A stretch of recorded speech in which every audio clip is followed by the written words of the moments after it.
안녕하세요 여러분, 베리즈에게 유슬기입니다. 자, 여러분들 이번 시간은요, 저희 부속서류 이 부동산 임대 공급가액 명세서 작성하는 내용을 진행해 보려고 합니다. 자, 프로그램을 한번 열어서 보도록 하겠습니다. 자, 부속 명세서 파트 1에 여기 바로 세 번째 메뉴죠. 부동산 임대 공급가액 명세서 클릭해 보도록 할게요. 자, 클릭을 하고서 내용을 보는데요. 지금 보시면 조회 기간 해서 나와 있죠. 자, 1월부터 3월까지 이렇게 일기 예정을 열어보았습니다. 자, 오른쪽에 보면요. 일수 확인이다 해서 나와 있고 적용 이자율 2.9%가 나와 있죠. 일수 확인을 클릭해 보시면 1년이 365일인지 아니면 366일로 구성이 되어 있는지 선택되는 거구나 라는 걸 알 수 있어요. 자, 이걸 보면은 뭔가 날짜에 따라 일할 계산하는 개념이 섞여 있구나 라는 걸 생각해 볼 수 있을 것 같고요. 이자율이나 이런 걸 봤을 때 보통 이제 아는 친구들은 이게 연이자율이야. 1년을 기준으로 나온 이자율이야 라고 생각해주는 친구들도 있을 것 같아요. 자, 물론 이제 우리가 실제 현업에서 업무를 하는 친구들 말고는 이런 이자율이나 이런 것들이 월이자율인지 연이자율인지 그걸 내가 어떻게 알아? 라고 생각하는 사람들도 분명히 계실 거예요. 자, 걱정하지 않으셔도 돼요. 왜 연이자율인지 차근차근 이야기해 볼 건데요. 자, 일단은 아래쪽에 메뉴 구성부터 먼저 살펴보도록 할게요. 자, 거래처명 해서 임차인을 넣는 거래요. 그 다음에 동, 층, 호수, 사업자 등록번호나 주민번호, 면적, 용도, 그리고 임대 기간에 따른 계약 내용과 보증금, 월세, 관리비 이런 표현들이 나오고 있고요. 간주임대료다, 과세표준이다 이런 표현이 나오고 있네요. 아래쪽에 좀 더 보시면 월세 등 간주임대료 그리고 과세표준 이러한 표현들도 나와 있고요. 자, 메뉴는 이렇게 구성이 되어 있어요. 그리고 솔직히 혼자 하시는 분들은 그냥 자료에 있는 내용들을 여기 메뉴에다가 넣으면 되기 때문에 실제로 어렵다라는 생각을 하지는 않아요. 그런데 문제는 뭐냐면 내가 이 부동산 임대 공급가액 명세서를 작성하는 이유가 무엇인지 전혀 모르는 상태에서 그냥 프로그램의 칸에 맞는 자료만 놓고 있더라는 거예요. 자, 오늘은 여러분들에게요. 좀 간주임대료가 무엇인지 이 개념부터 설명하면서 진행을 해보려고 합니다. 자, 간주임대료. 임대라는 표현은 여러분들 익숙하시죠? 임대료. 자, 임대료 뭐예요? 내가 건물주가 건물을 빌려주는 행위가 임대. 그리고 요금을 받는 거죠. 보통 여러분들이 월세를 받았다라고 한다면 월세 받은 부분에 대해서 차변에 보통예금 통장에 돈이 들어왔습니다. 그리고 대변에 월세는 임대료입니다. 이렇게 표현을 해줄 수 있겠죠. 그래서 대변에 임대료 이렇게 수익 계정을 쓰시는 겁니다. 자, 이건 이제 건물주 입장에서 이렇게 임대료라는 수익이 발생하는 거고요. 반대로 세입자, 내가 건물에 들어가 있는 세입자라고 한다면 우리는 월세 납부하는 걸 임차료라는 비용으로 쓰고 있죠. 여러분들 그 두 가지 헷갈리시면 안 되겠고요. 자, 임대료다라고 제가 쓰긴 했지만 실제 상가 건물을 빌려줄 때는 부가가치세가 따라 붙습니다. 따라서 임대료로 보는 100% 금액에다가요. 월세를 받을 때 뭐까지 합쳐서 맞습니다. 부가가치세 예수금이다 라고 하는 매출세까지 합쳐서 같이 받는 거예요. 그래서 공급 대가로 이렇게 받게 되어 있습니다. 주택을 우리가 임대해 줄 때는 면세이지만요. 상가 건물을 임대해 줄 때는 과세 거래이기 때문에 반드시 이렇게 부가가치세가 따라 붙는 거죠. 자, 문제가 생겼네요. 어떤 문제냐면 우리나라는 여러분들 해외랑 다르게 월세 제도만 있는 게 아니라 어떤 제도도 있다 이거예요. 전세 제도요. 그렇기 때문에 이 월세 사업자든 전세 사업자든 어찌되었든 대한민국에는 모두 다 공존하고 있는 상황. 그런데 문제가 뭐냐고요? 바로 이거죠. 월세는 월세에 대한 대금을 받을 때 꼬박꼬박 매출세까지 같이 받아서 나라에 납부합니다. 이건 건물주가 받는 건물주의 돈이지만 부가가치세는 잠시 건물주가 받았다가 다시 나라에 납부할 의무가 있는 돈이죠.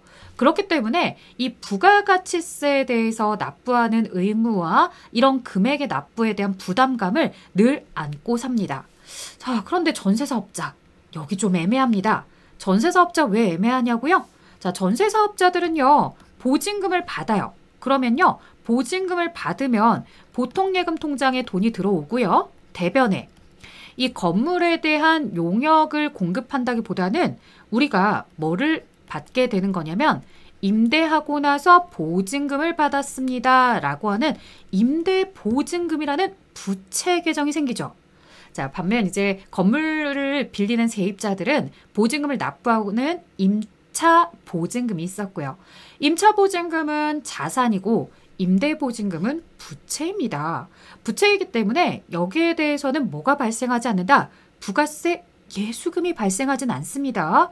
자, 지금 이 임대보증금과 관련해서 받아왔는데요. 이 임대보증금은 이 건물주 입장에서 부채가 증가했다고 하고요. 나중에 이제 세입자가 나가는 날 당연히 반대로 보통예금 통장에서 돈을 인출해서 내가 돌려줄 의무가 있는 돈인 거죠. 그러다 보니 나라 입장에서도 애매해지고 이 건물주 입장에서도 약간 애매함이 생깁니다. 뭐냐? 만약에 이 건물을 내놓을 때요. 월세 10만 원입니다 라고 내놓을 수도 있는 거고요. 그 다음에 또 뭐가 있냐면 우리는 이 건물에 대해서 전세로 하겠습니다 라고 하면서 전세에 대해서 뭐 보증금 1억이다 이렇게 이야기할 수도 있습니다.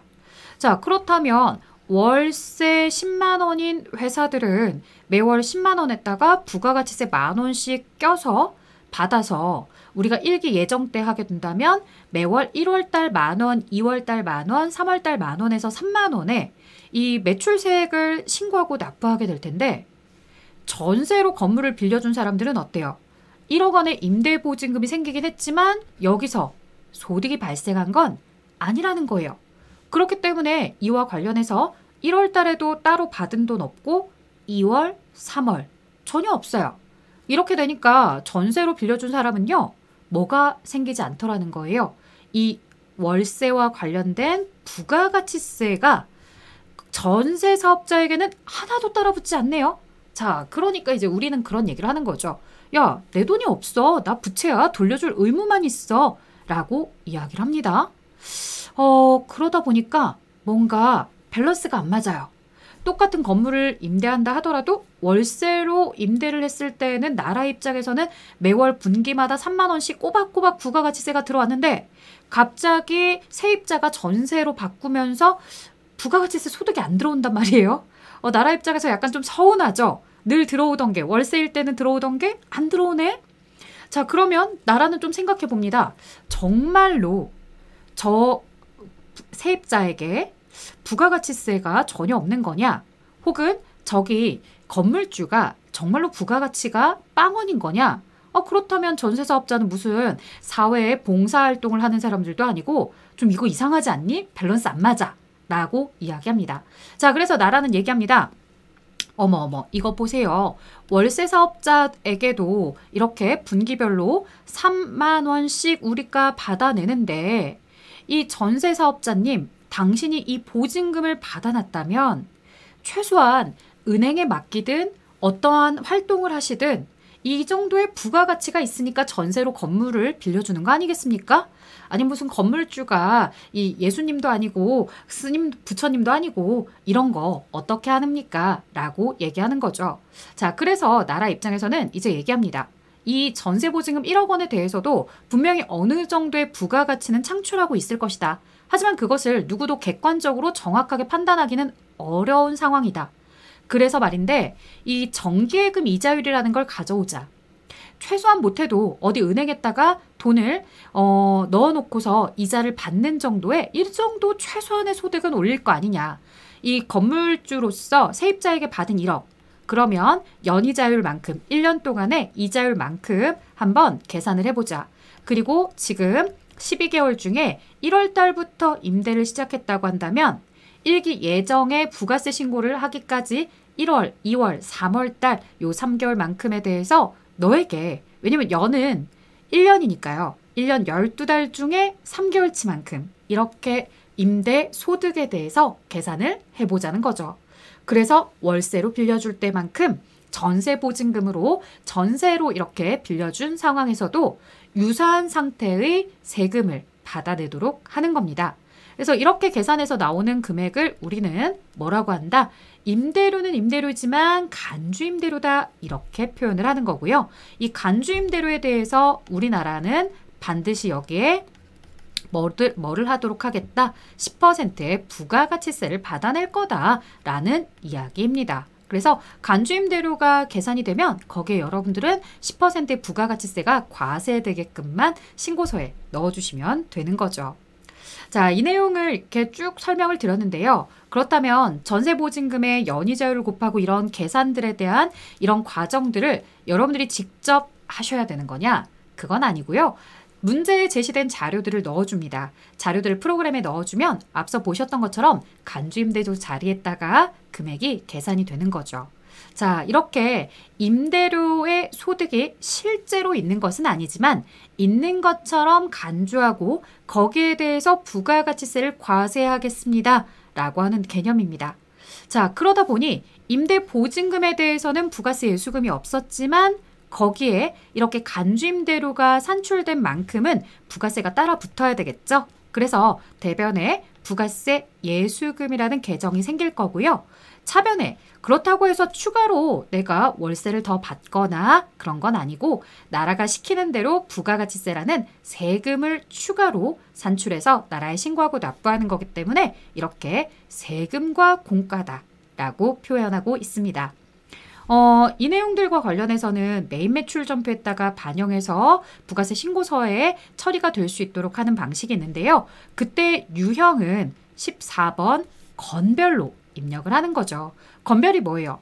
내가 부가세를 과세가 되기는 하나, 과세하기는 하나, 세금 계산서, 카드 전표, 현금 영수증 이러한 증빙들이 하나도 없을 때 쓰는 거잖아요. 자, 그래서 이렇게 보증금과 관련된 간주임대료에 대해서 우리가 10%에 대한 이런 간주임대료의 10%에 해당하는 부가가치세 예수금을 계산하기 위해서 건별로 메인 매출 점표에 입력은 하되 실제로 제품을 매출하거나 그런 건 아니기 때문에 그런 계정은 생기지 않고 차변에 이렇게 부가세가 생긴 이유, 그 이유가 세금과 공과 때문이다 라는 것만 표시해주면 된다는 거죠. 자, 그 다음 부가세 신고서를 또 작성하라는 내용까지 문제가 산출될 때가 있는데요. 부가세 신고서, 자, 월세와 관리비가 들어가는 건요. 월세 관리비는 세금 계산서를 발행하고 있습니다. 그렇기 때문에 우리가 실제로 건물주로서 월세 소득을 받을 때 세금 계산서 발급을 해주고 부가가치세가 별도로 기록된 세금 계산서를 발급해주기 때문에 여기는 이제 11번 매출과세 거래, 그래서 부가세 신고서 1번 세금 계산서 자리에다가 표기하시면 되겠고요. 간주임대료는 앞서 설명했던 것처럼 14번 건별이었잖아요. 이 건별의 경우에는 4번 기타 자리에 기록을 하는 거죠. 그래서 여러분들이 이 부가세 신고서나 이런 것들에 대해서 보시게 된다면, 자, 신고서에 들어왔을 때 만약에 이제 뭐 일기 예정에 대한 월세 소득을 반영하세요 라고 했다면 1번 자리에다가 반영을 해주시면 돼요. 세금 계산서 발급분. 간주임대료에 대한 부가가치세를 계산해 보세요 라고 했다면 요 4번 기타 자리, 여기에다가 간주임대료 계산된 금액을 넣어주시면 거기에 이제 10% 세액을 내가 매출세액으로 납부해야 된다는 걸 또 표기해 줄 수 있는 거죠. 자, 그럼 저희 한번 부동산 임대 공급가액 명세서 작성해 보도록 할게요. 지금 보시는 것처럼요. 992번에 물레전자를 등록해 보도록 할게요. 자, 지금 보시면 여기 물레전자에 대해서 이기 확정 신고를 작성하는데요. 자, 문제 잘 보셔야 돼요, 여러분들. 뭐냐? 부동산 임대 공급가액 명세서도 작성을 하고요. 부가가치세 신고서 작성까지 하셔야 돼요. 이 두 가지 작업을 모두 다 요구하고 있어요. 시험 문제가 부동산 임대 공급가액 명세서만 작성해 라고 할 때도 있지만 부가가치세 신고서를 작성하세요 하는 문제도 있기 때문에 이 두 가지 다 체크해 주셔야 되겠죠? 자, 그러면 한번 진행을 해보도록 할까요?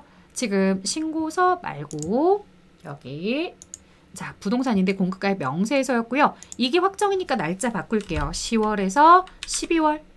자, 그 다음에 해당하는 이 임차인들, 세입자들 넣어보도록 할게요. 자, F2 눌러서 혼맥 잔치라고, 자, 혼맥 잔치라는 회사. 동은 지금 제시가 없어요. 자, 지상 1층이죠. 1층, 그 다음에 호수는 101호 이렇게 넣어주고요. 자, 오른쪽에 커서가 가 있는 상태예요. 사업자 등록번호 쪽에. 자, 그 다음에 면적 들어갈게요. 330. 용도 들어갑니다. 점포라고 넣어주는 거고요. 임대기간은 2022년 0701, 2024년 6월 30일. 자, 보증금 4천에 월세 250입니다. 4천에 250.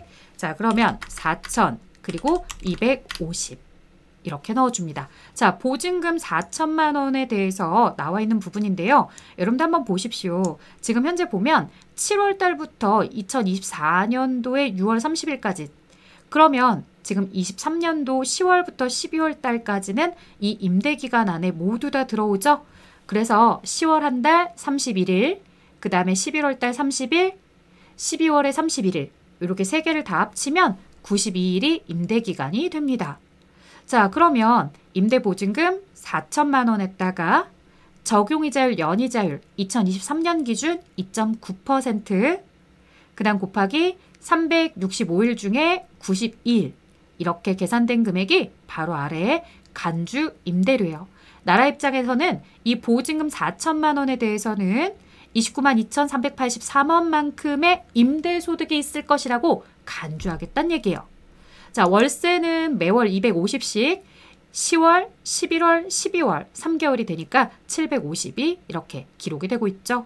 자, 그래서 아래쪽에 보시면 전체적인 과세 표준은요. 월세에 대해서는 750이고 간주임대료에 대해서는 92만 9,383원으로 과세 표준의 합계가 이렇게 표시가 된 거죠. 779만 2,383원이다 라고 표기가 되었습니다. 자, 문제는 하나만 있는 게 아니었어요. 두 개 있었죠? 자, 두 번째도 가보도록 할게요. 아래쪽에다가 F2 정선상회입니다. 자, 동은 상관없고 2층에 201호, 그 다음 오른쪽에 면적은 330제곱, 용도는 사무실이 됩니다. 자, 그런데 이 문제 굉장히 특이합니다. 임대 기간이 계약 기간이 두 줄이에요.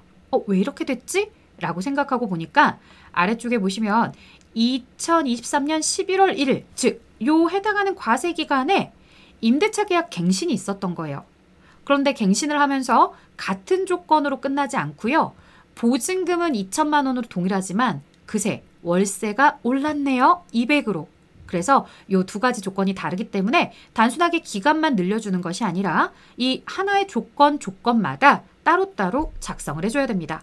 자, 근데 따로따로 작성한다고 해서요. 라인 자체를 지금 여기 정선상회를 따로 입력하는 건 아니고요. 여기 정선상회라는 거래처에 맞춰서 한 번에 다 체크해 버리려고 합니다. 자, 어떻게 할 수 있냐면 일단 2021년 11월 1일, 2023년 10월 31일, 자, 그 다음에 보증금 2천에 월세 180이다 라고 나와 있죠. 2천에 180. 자, 이제 10월 한 달까지만 들어가는 거였기 때문에 31일 날짜로 되어 있고 한 달치 월세만 표기가 되어 있어요. 자, 여기서 주의. 엔터 마저 눌렀죠. 계약 갱신일에서도 여기 자료가 나와 있다고 여러분들이 직접 쓰시는 게 아니에요.